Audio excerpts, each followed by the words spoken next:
The small town of Varginha in Brazil was usually quiet at night. Streets were empty, houses were dark, and only the sound of crickets filled the air. But on that January evening, something strange broke the silence. A farmer named Carlos was the first to see it. He stood outside his home, looking at the sky, when a flash of red light moved across the horizon. It was not a plane. It was not a star. The object moved to fast, then to slow, then stopped completely in the air. Carlos froze. His heart began to beat louder. Impossible. He whispered. The light suddenly split into two glowing orbs, both shining red like burning fire. They floated above the fields, moving in a way no machine could dot in another part of town. A police officer driving his car noticed the same lights. At first, he thought it was a helicopter, but as he slowed down, he realized there was no sound of engines, no blades cutting the air. Just silence. In the silence felt heavy. The officer gripped his steering wheel tighter. The light suddenly dropped lower, almost touching the trees. He felt his chest tighten. His training told him to follow orders and stay calm, but his instincts told him to leave. Meanwhile, in the woods outside town, the fishermen were preparing their nets when they heard a loud crash. It was not thunder. It was not the wind. It was the sound of something heavy tearing through the forest. Birds flew away, crying loudly. The men looked at each other with wide eyes. Something has fallen, one of them said, his voice shaking. The fishermen ran, leaving their nets behind. Fear made their legs heavy, but curiosity kept pulling them back. They could smell something strange in the air, like burning metal mixed with wet earth. As the night went on, more people began to notice. Children pointed at the sky. Dogs barked without stopping. A group of farmers watched the glowing lights as they danced above the hills. Some said it looked like a ball of fire. Others swore it was a craft, a ship not made by human hands. Then, without warning, one of the red orbs shot across the sky and vanished into the darkness. The other remained, slowly sinking toward the ground, like a candle burning out in town. Whispers spread quickly. People called their neighbors. Some rushed to the windows. Fear mixed with excitement. They had heard stories about UFOs in faraway lands, but no one believed it could happen here. Not in their quiet town. Carlos, the farmer, could not sleep. He felt drawn to the forest, to the place where the crash had echoed. Taking a small lantern, he walked carefully through the tall grass. The night was colder now. The air felt heavy, like it was holding a secret. As he entered the edge of the woods, the smell grew stronger. Something metallic, something unnatural. He held his breath and listened. At first, there was only silence. Then he heard it faint, broken sounds, like soft clicking or whispering. Carlos froze again. His body wanted to turn back, but his mind told him he was close. Very close. Then he saw it between the trees. A dim red glow pulsed, weak but alive. It lit the leaves and the ground, making the shadows stretch long and strange. Carlos stepped closer. His hand shook so badly the lantern nearly slipped from his grip. And there, behind the trees, was something he could not understand, a shape. Small, crouched, almost human but not human. Its skin seemed wet, shining under the glow. Its head was large, too large for its body, and its eyes burned red like dying coals. Carlos gasped. The creature turned its head slowly, as if it had been waiting for him for a long second. Neither moved. The forest was completely silent. Even the crickets had gone quiet. Then the creature let out a soft, broken sound. Like air escaping from a broken pipe, Carlos dropped his lantern. The light went out. Darkness swallowed the forest. In that moment, Carlos knew one thing for certain. This night would never be forgotten. The morning after the strange lights, Varginha felt heavy with rumors. People whispered in the markets, in the schools, and even inside the church. Some said a star had fallen. Others believed a plane had crashed. But the children who saw the red light swore it was something else, something alive. By noon, the sun was hot above the little town. 3 young girls, Lily Ann, Valkyria, and Katia, were walking home along a quiet street. They laughed and talked, their footsteps echoing against the walls. But as they turned the corner, their laughter died. Valkyria was the first to stop. "What is that?" she whispered. In the empty lot beside them, crouched against a wall, was a figure. It was small, but not like a child. Its skin was dark, oily, almost shining under the sun. Its arms were too long, its legs too thin. But it was the head that made their hearts freeze. The head was huge, almost double the size of a human's, with deep ridges across its skull, and the eyes large, round, and red like glowing embers, stared at them without blinking. The creature's chest moved slowly, like it was struggling to breathe. Its body trembled, weak, as if it had been hurt. One arm rested against the wall for balance. For a moment, nobody moved. The girls felt trapped between curiosity and terror. Katia whispered, "It's the devil." The other two screamed, their voices cutting through the quiet street. The creature flinched at the sound, tilting its head in a strange, slow motion. The girls ran. Their sandals slapped against the pavement as they fled, not daring to look back. Their screams carried through the neighborhood, drawing people out of their homes. Mothers, shopkeepers, and children stepped onto the street, confused. "What happened?" someone asked. The girls pointed back toward the lot, their words broken with fear. But when the crowd turned their eyes to the corner, the figure was gone. Only a faint smell lingered, strong, sharp, like ammonia mixed with mud. Later, the girls would tell their families exactly what they saw. Their mothers believed them, for the terror in their eyes was too real.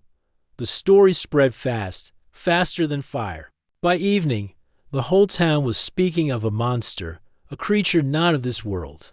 But while the townspeople whispered, another force was already moving. Military trucks rolled quietly through the streets that night. Soldiers stepped down in dark uniforms, their boots heavy on the ground. They said nothing to the locals. They asked no questions. Instead, they moved straight toward the place where the creature had been seen. One boy, hiding behind his window, swore he saw the soldiers carrying something under a dark tarp.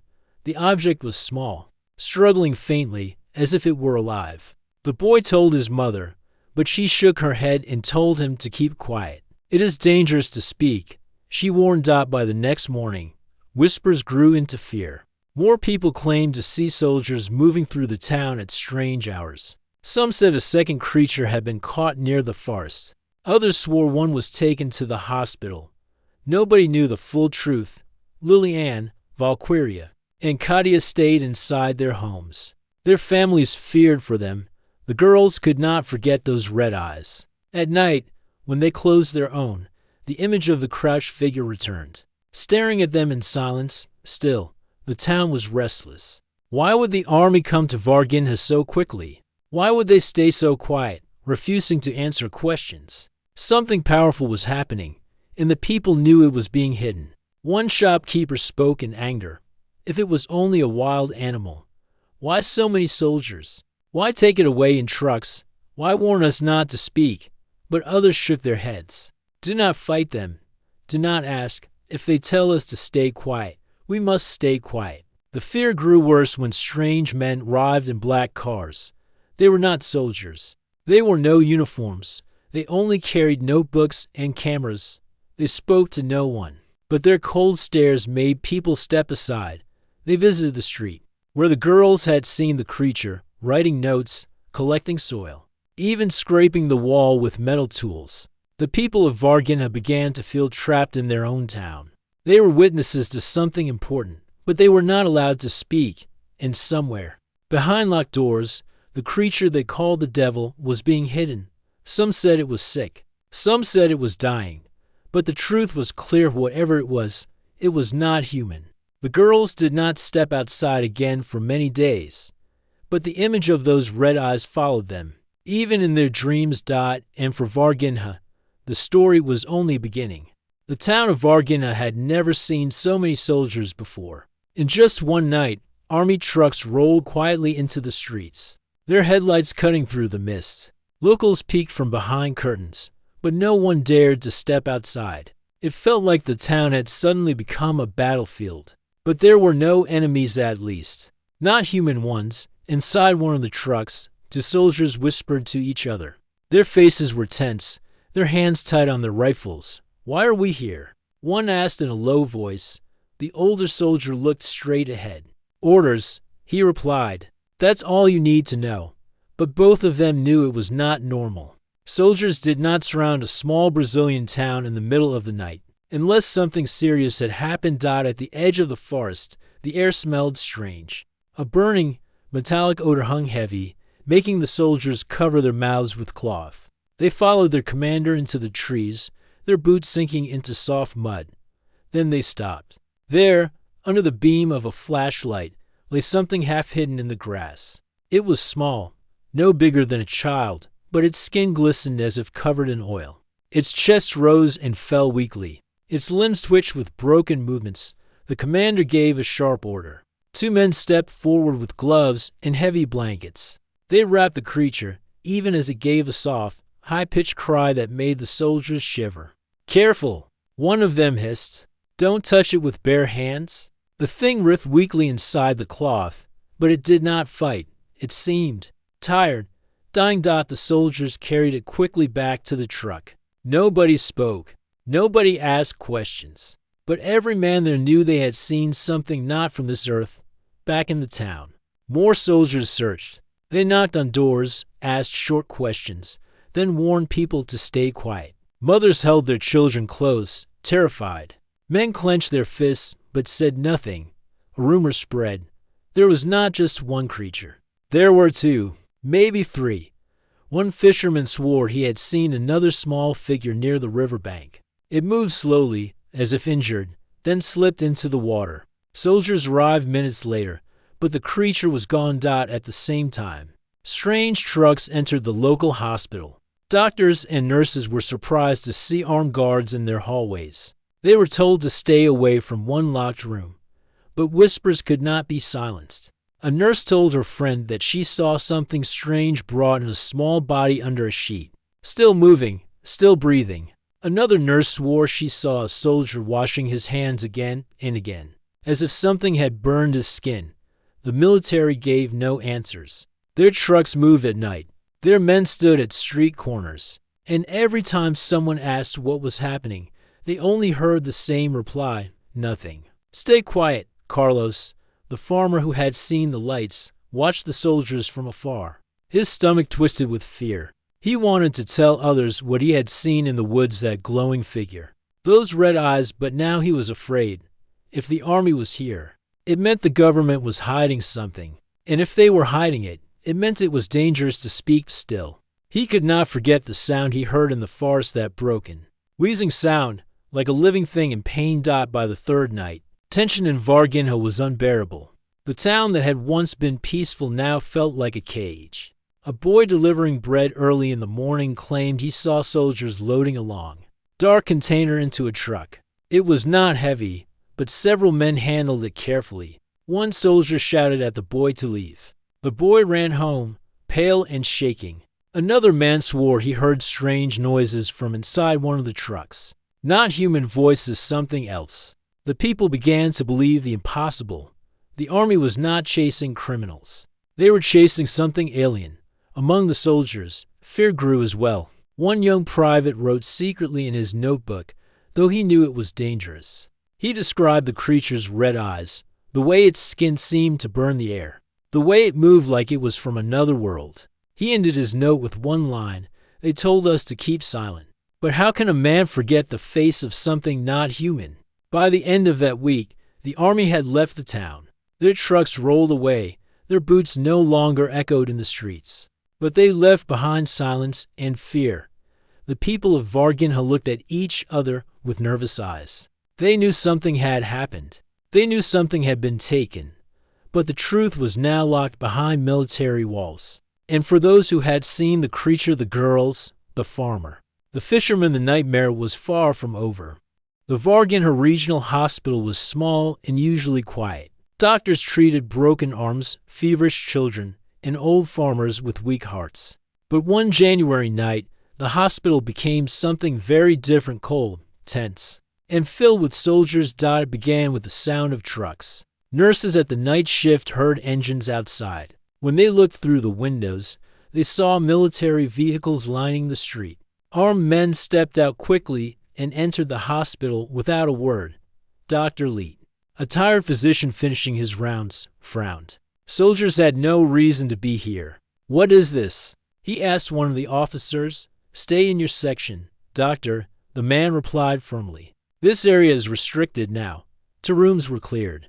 Curtains drawn. Guards placed at every door. The hospital, usually a place of healing, now felt like a prison. Nurse Marta felt her hands shake as she carried medical supplies. She heard whispers between the soldiers. One said, "It's alive." Another muttered, "Don't touch it directly." Her curiosity burned. But fear pressed down heavier. Later that night, Marta walked past one of the restricted rooms. She stopped, hearing a sound inside, soft, uneven breathing. Not the sound of a man. Not the sound of any patient she had known. It was wet, wheezing, almost mechanical. Her skin turned cold. The curtain shifted, and for a moment she saw a shadow. The shape was small, hunched, with a head too large for its body. She quickly stepped away, her heart beating so fast she thought she would faint. The next morning, rumors spread through the hospital staff. Some claimed they saw a stretcher carried in with a body under sheets, still moving. One janitor swore he saw a gloved soldier wash his arms until his skin turned red, as if something had burned him. Dr. Leet asked the commander directly, "Why bring it here? If it is dangerous, we are risking the lives of my staff." The commander's cold reply was simple, "You will follow orders. Speak of this to no one." But silence was impossible. The staff felt the weight of the secret pressing on them. Every shift was filled with fear. Every sound in the hallways felt unnatural. One evening, a young nurse named Daniela was sent to deliver medicine to a soldier guarding the restricted wing. As she passed the door, she heard a weak cry from inside. She froze. It was not human. The sound was thin, almost like a baby's whimper, but layered with something metallic, strange, and painful. Her eyes filled with tears. Against her own will, she pressed closer to the door. She wanted to see, but the soldier snapped at her. "Keep moving." His voice was sharp, and his hand moved to his rifle. Daniela hurried away, her body trembling. That night, she could not sleep. She thought of the sound again and again. It was not the cry of a monster. It was the cry of something suffering. Outside the hospital, the town was restless. People noticed the soldiers guarding the entrance. Families whispered that the creature was being kept inside. Some said it was dead. Others swore it was alive, but very sick. Carlos, the farmer, passed by the hospital once. He felt the same heavy smell, like metal, like chemicals drifting from the air vents. He clenched his fists. The image of red eyes haunted him. Days later, something happened that deepened the mystery. A soldier who had been involved in capturing the creature suddenly fell ill. He arrived at the hospital sweating, coughing, his body weak. Doctors rushed to treat him, but his condition worsened. His skin burned with high fever. He could hardly breathe. The whispers grew louder. Had he touched the creature? Had something passed from it to him? The staff feared they were not only hiding an alien, but also facing a sickness unknown to humans. One nurse wrote secretly in her diary, "We are treating something we cannot understand. It is not a man, not an animal, and yet it feels alive. The army commands us to stay silent, but my heart says we are standing at the edge of something the world is not ready for." One late night, Marta returned to the restricted wing to deliver more supplies. She paused, glancing through a gap in the curtain. For the first time, she saw it clearly. The creature lay weak on a bed. Its skin glistened dark brown, almost slimy. Its chest rose slowly, painfully. Its long arms twitched now and then, fingers curling strangely. But its face was unforgettable. Large red eyes opened and stared straight at her.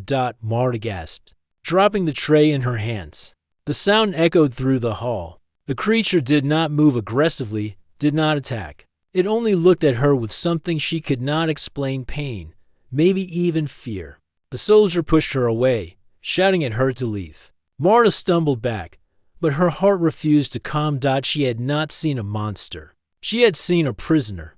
The hospital continued to stay under military control for days. Doctors and nurses obeyed orders, but none of them would ever forget the sounds, the shadows. And those red glowing eyes behind the curtains. To the people of Varginha, the hospital became a place of secrets. And inside its walls, a truth was being hidden that no one was supposed to see. The people of Varginha thought the storm was ending. The soldiers had already taken control of the hospital, and the strange trucks had left town. But instead of answers, only silence remained. Silence and fear. At first, people whispered openly. In the market, neighbors talked about the girl's sighting. Farmers spoke of the crash in the forest. A fisherman told anyone who would listen that he saw another small creature hiding near the river. But then, one by one, those voices grew quiet. A man named Joel, who had claimed he saw soldiers carrying something alive under a tarp, suddenly refused to speak. At first, he told the story again and again, swearing he would never forget the sight. But a few days later, his neighbors noticed he stayed inside his home. When asked, he shook his head. "I saw nothing," he said, his voice flat. His eyes looked empty, like he was carrying a heavy secret he could not share. The townspeople whispered. Had the army warned him? Or had something worse happened? Another witness, a young delivery boy, had sworn he heard strange cries from a military truck. He repeated the story to friends. But the next morning, men in dark suits came to his family's house. They stayed for hours. After that, the boy never spoke of the cries again. He avoided questions, his face pale. His mother told the neighbors softly, "Please, do not ask him again." At the hospital, nurses who had seen too much were moved to other wards. Their shifts were changed without reason. One janitor who had spoken about the burning smell in the halls was suddenly dismissed from his job. "Better to be silent," another worker muttered. "Or they will silence you." Carlos, the farmer who first saw the lights, felt the pressure too. He wanted to share his story. He wanted to tell the truth about the creature he saw in the forest. But when he tried to speak to a reporter from a nearby town, soldiers appeared at his farm the next day.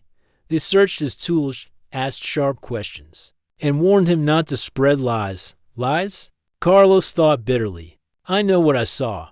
But the fear in their voices, the warning in their eyes forced him into silence. He looked at his family, at his children, and swallowed his words slowly. Evidence began to disappear. A boy who claimed to have drawn the creature was forced to burn his sketch. A shopkeeper who had collected broken branches from the crash site later found them missing. Even the fisherman who saw the second creature near the river was visited by strangers. His nets were taken, his story dismissed, when he tried to insist. The men in suits only smiled coldly. "You must have been mistaken," they said. But the fisherman knew what he had seen. The fear of speaking grew like a shadow over Varginha. Families locked their doors earlier than usual. At night, people heard cars moving quietly through the streets, stopping at certain houses. Sometimes the cars belonged to the military. Sometimes they belonged to men in black suits with no markings, and always after the visit. The families grew silent. Still, some brave ones whispered in secret. A nurse swore she saw soldiers carry out a small, dark bag from the hospital. It moved, she said, as if something inside was alive. Another man claimed he saw strange chemicals being poured into the sewers late at night. If there was evidence, he said quietly, "They are destroying it." The girls who had seen the creature first were not spared either. Reporters tried to reach them, but the families refused. Lillian's mother explained, "They are children. They are afraid. They will not speak again." The girls stayed inside, haunted by the memory of those red glowing eyes. For the townspeople, the message was clear. Something had come to Varginha, something real, but every piece of proof was being erased.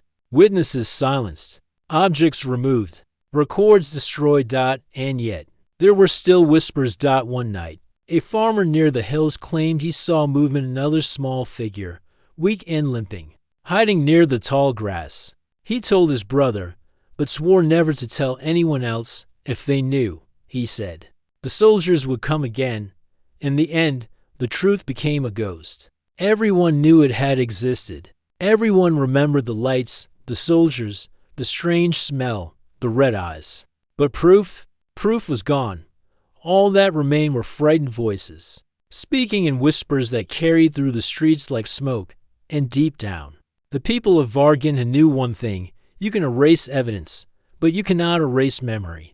The people of Varginha were no longer talking in public. The whispers that had once filled the market, the churches, and the streets had fallen silent. Fear now ruled the town. Fear of soldiers. Fear of the government. Fear of speaking the wrong word to the wrong person. The military had left, but something worse remained. Strange black cars appeared, always at night, always moving slowly through the narrow streets. Inside sat men in dark suits, their eyes hidden behind glasses, their faces hard and unreadable. When these men stepped out, people stepped back. No one wanted to meet their gaze. No one wanted to answer their questions. One afternoon, a small group of reporters arrived from a nearby city. They had heard the rumors of UFOs, of creatures caught by the military, of a cover-up.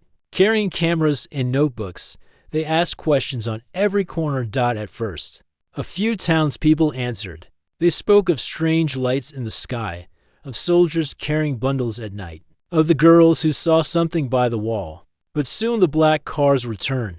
That same evening, the reporters were stopped in the street. Their cameras were taken, their notes ripped apart. When they protested, the men in suits gave no explanation. "Leave," one of them said coldly. "There is nothing here." By the next morning, the reporters were gone, and with them, much of the evidence they had gathered was gone to die at the hospital. The fear was worse. The nurses who had seen too much avoided each other's eyes. Marta, who had once looked into the creature's red gaze, refused to speak of it again. Daniela, the young nurse who had heard the cries, quit her job suddenly and moved to another town. Dr. Leet was called into a private meeting with the men in suits. He returned pale, his face tight, and locked himself in his office. From that day forward, he never spoke of the strange patients again. Carlos, the farmer, felt the weight of silence pressing on him like a stone. He wanted to scream. He wanted to tell the world what he had seen in the forest. But whenever he opened his mouth, he remembered the soldiers searching his home, the cold look in their eyes. One night, as he sat outside his farm, he saw the black car again. It slowed near his gate. A man inside lowered the window and looked straight at him. No words, just a stare. Then the car moved on. Carlos did not sleep that night. He knew the message: stay silent. The girls who had first seen the creature were watched closely too. Their families received quiet visits. The men in suits spoke softly but firmly. It is better for the children if they forget, if they keep silent. Do you understand? The mothers nodded. Fear for their daughters was stronger than the desire for truth. So the girls stayed inside, their memories locked away. But nightmares still haunted them. Liliane woke often, crying. Katia refused to go near the street where it happened. Valkyria confessed to her sister that she could still feel those red eyes watching her at night. In the town, fear was mixed with anger. Some brave souls whispered that Brazil's government was working with foreign powers. Why else would strangers arrive in black cars? Why else would the army silence its own people? They erased everything, an old man muttered at the bar. The photos, the reports, the witnesses. They think they can erase the truth, but they cannot erase what we saw with our own eyes. Still, when the men in suits entered, the bar fell quiet. Nobody dared to continue. One fisherman who claimed to see the second creature near the river was found sitting alone, staring blankly at the water days later. When asked, he only shook his head. "I said too much," he whispered. "Now I will say no more." It was not only silence that spread, but also lies. Newspapers published official statements saying the girls had imagined things. They claimed the soldiers were only on a training exercise. The hospital had no unusual patients. The lights in the sky were called a weather balloon. The people of Varginha laughed bitterly at these excuses, but their laughter was short and nervous. To speak against the official story was to invite danger. One night, a man tried to photograph strange movements near the hill's flashlights. Shadows, and what looked like another small body being carried by soldiers. He never returned home. His camera was later found broken. His family was told he had traveled away suddenly, but the people knew better. The cover-up was complete. The town that had once been alive with whispers now spoke of nothing. The men in suits came less often because they no longer needed to. Fear had done their work, and yet, under the silence, the truth lived on. In the memories of the girls, in the haunted eyes of the nurses, in the heart of the farmer who still remembered the glowing red eyes in the forest. The evidence had disappeared, but the story refused to die. Months passed. The streets of Varginha returned to a kind of quiet, but it was not the same quiet as before. It was the silence of fear. Shops opened, children played, and life moved on. But behind every smile lived the memory of those strange nights. The newspapers had buried the story under layers of official reports. The government declared the case closed. The army denied everything. To the outside world, Varginha was just another small town in Brazil. But the people knew, and they remembered. Carlos, the farmer, still walked through his fields every morning, pretending all was normal. Yet sometimes, at night, he looked up at the stars and felt his skin prickle. He could not forget the strange lights above the hills. He could not forget the red glow in the creature's eyes. Maybe they took it away. He whispered to himself, "But it was real. I saw it. No one can take that from me." The three girls, Liliane, Katia, and Valkyria, had grown quieter since that night. Their families told them not to talk about it, but they never stopped thinking about what they had seen. Sometimes, when they gathered in secret, Katia asked, "Do you think people will ever believe us?" Valkyria shook her head. "They don't want us to tell the truth. They want us to stay scared." But Lillian spoke softly. "One day, they will know, because we were not the only ones who saw it." At the hospital, strange rumors still lingered.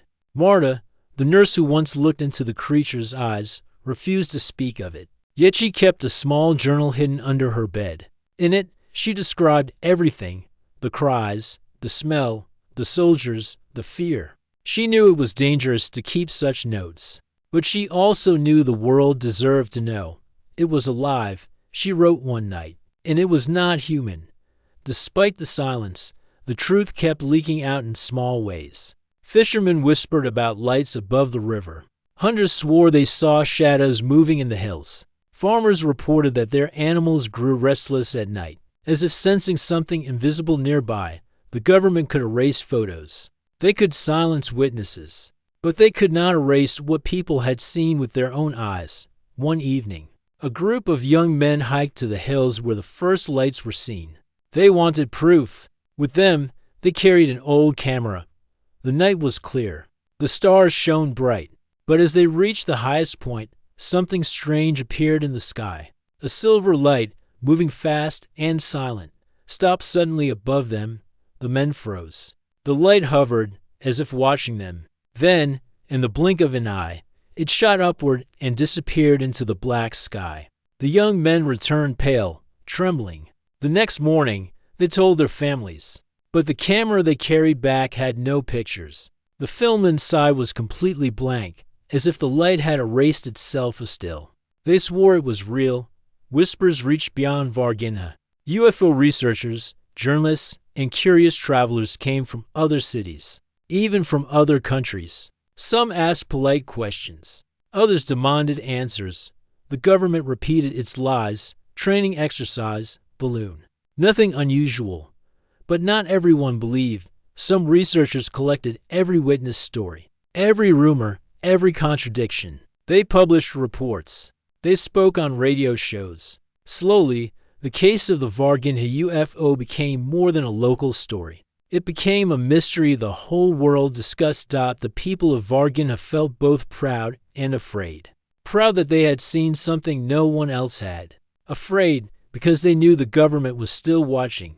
Late at night, black cars still passed through the town. Sometimes they stopped. Sometimes they didn't, but their presence reminded everyone, this story is not safe to tell. And yet, despite the fear, the story lived on.